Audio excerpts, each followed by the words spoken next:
đầu mình này tôi đây. 1, 2, 3 để bắt đầu.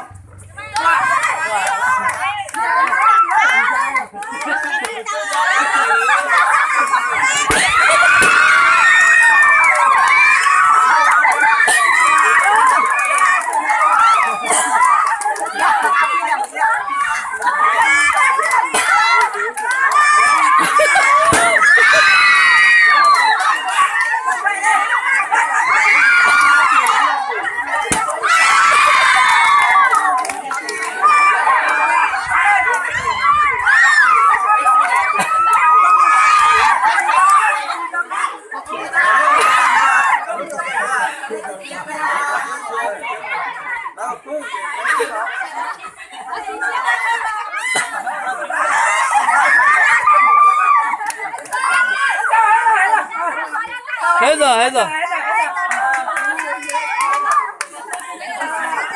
Này chưa.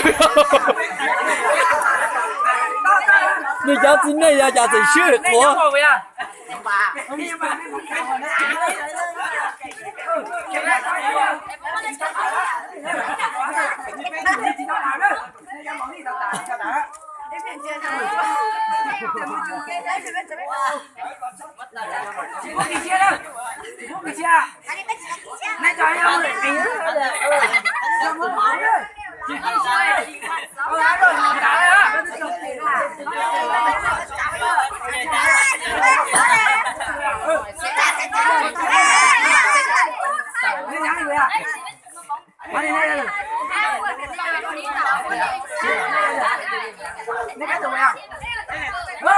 Tụi nó mà giữ thì phải chú giữ nhớ luôn chỉ tờ tụi nó đã giữ nhớ thì cái vông của chua nó thôi mà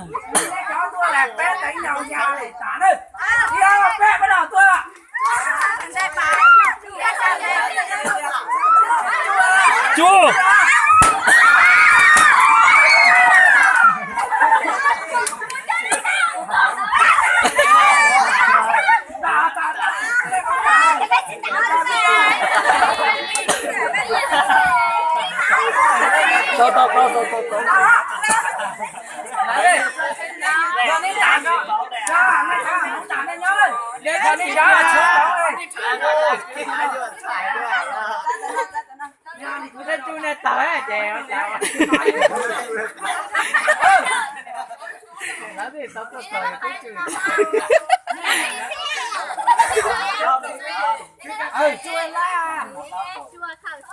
Này tôi lời hết à? Nên đó thì nó không?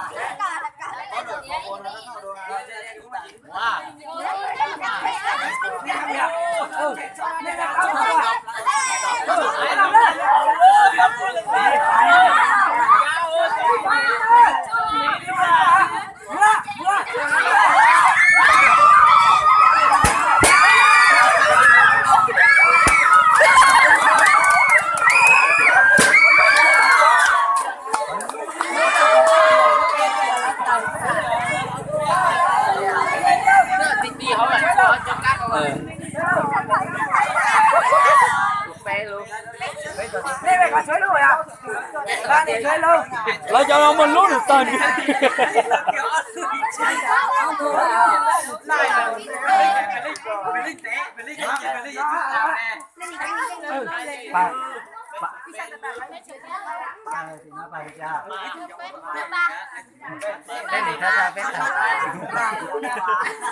Mày có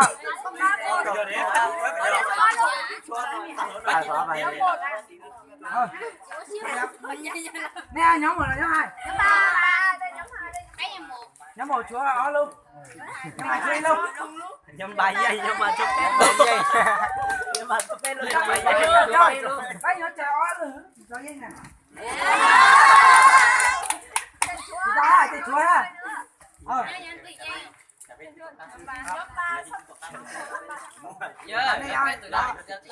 chơi đi tả nhá đi.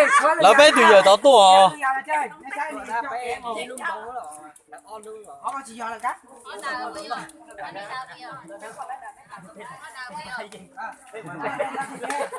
Ni bé được thế này chứ cháu con đi ai chơi lại chứ. Là một chút tả chơi cái này bù.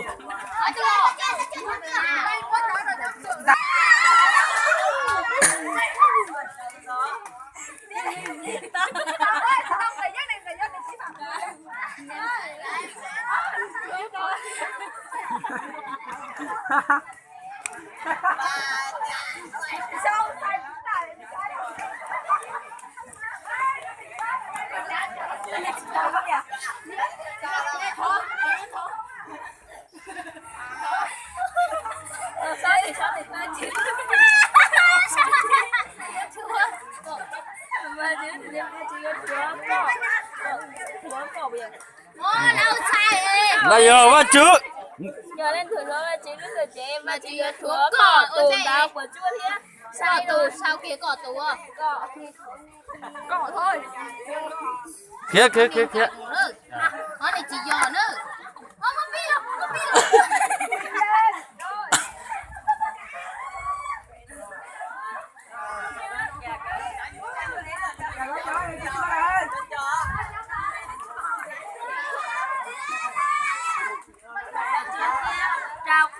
Trao khó lú rồi chị trao khó. Trao khó. Sao lúc trầu xưa? Sao lúc trầu xưa? Có chứ mẹ con hả? Cầm có mới nhảy rồi đó. Chị bắt lại mất.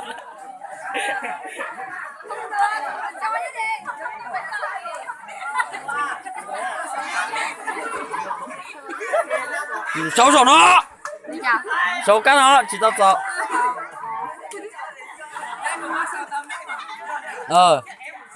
Cầm quá. Chưa, tôi vô ấy chị tao.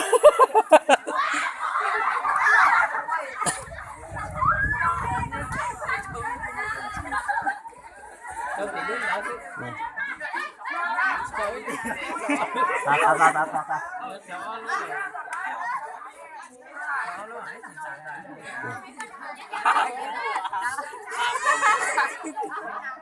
Đi cha.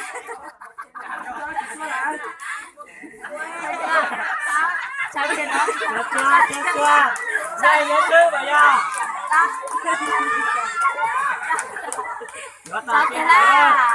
Chị vô. Chị lưu. Ủa. Chị vô vậy à? Đúng rồi. Đâu đã? Đây.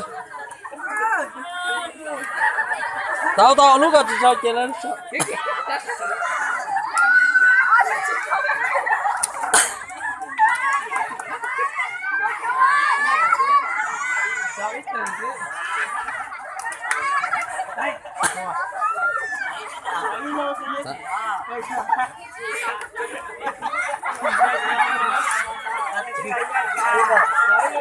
Đi sợi luôn rồi.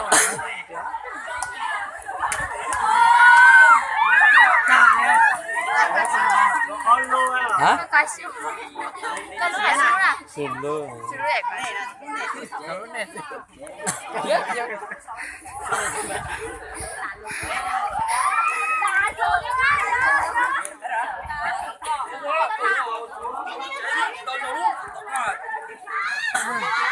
Chị sao? Chị sao? Hả? Chị vô. Đây nè.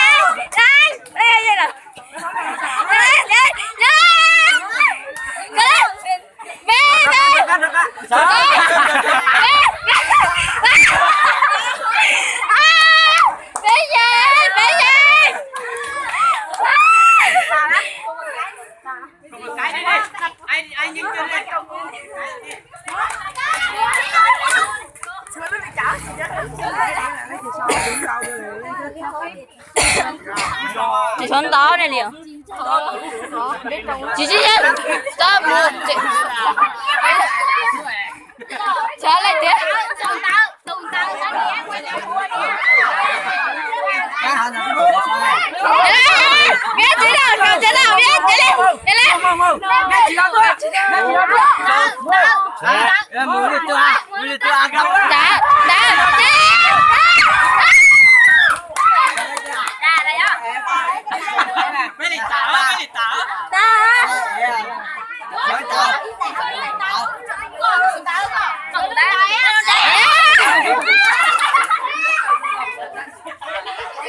chiều lên rồi ไม่ได้ตา mất tao hà luôn แล้วก็ตายไปตายแล้วถูกแล้วต้องบอตายอ่ะ em đã biết rồi kìa